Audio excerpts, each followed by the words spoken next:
छत्तीसगढ़ में साधु संतों की सुरक्षा पर अब सियासत गर्मा गई है। मंत्री राजेश अग्रवाल का एक बड़ा बयान सामने आया है। उन्होंने कहा कि सनातनियों की सरकार है। ये कहकर राजेश अग्रवाल सभी कथावाचकों को सुरक्षा दे रहे हैं। सरकार पर लगे आरोपों का उन्होंने जवाब दिया कि हमारी सरकार में डाकुओं को सुरक्षा मिल रही, साधु संतों को कैसे नहीं मिलेगी। कथावाचक पंडित युवराज पांडे ने सवाल उठाए थे, उसी सवाल का उन्होंने जवाब दिया कि हमारे सरकार में डाकुओं को सुरक्षा मिल रही तो साधु संतों को कैसे नहीं मिलेगी। छत्तीसगढ़िया हूँ इसलिए मेरी कथा में सुरक्षा नहीं है। कथावाचक के पंडित युवराज पांडे ने कहा था कि छत्तीसगढ़िया हूँ इसलिए मेरी कथा में सुरक्षा नहीं है।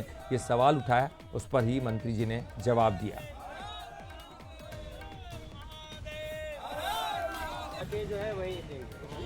अरे सनातन की सरकार है, कैसे सुरक्षा नहीं देगी। हम तो साधु संतों का, हमारे गृह मंत्री जी बोले थे पलकों में बिठा के लाएंगे।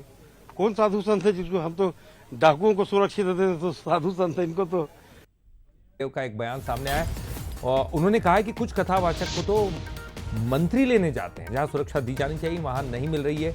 डाकुओं को सुरक्षा देने की बात कही जा रही है।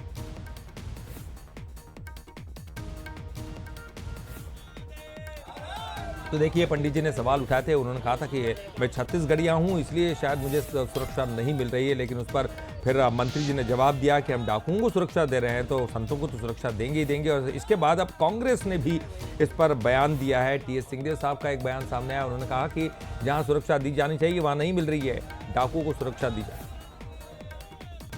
कुछ कथावाचकों को तो मंत्री लेने जाते हैं, ना केवल हवाई जहाज उपलब्ध होता है, वो मंत्री भी जाते हैं, उनको लेके आते हैं। लेकिन जहां सुरक्षा की आवश्यकता है वहां सुरक्षा नहीं देना, ये गंभीर लापरवाही की श्रेणी में बात आती है। और ये कहना कि हम तो डाकुओं को सुरक्षा देते हैं, ये पहली बार शायद मेरे को सुनने में आ रहा है।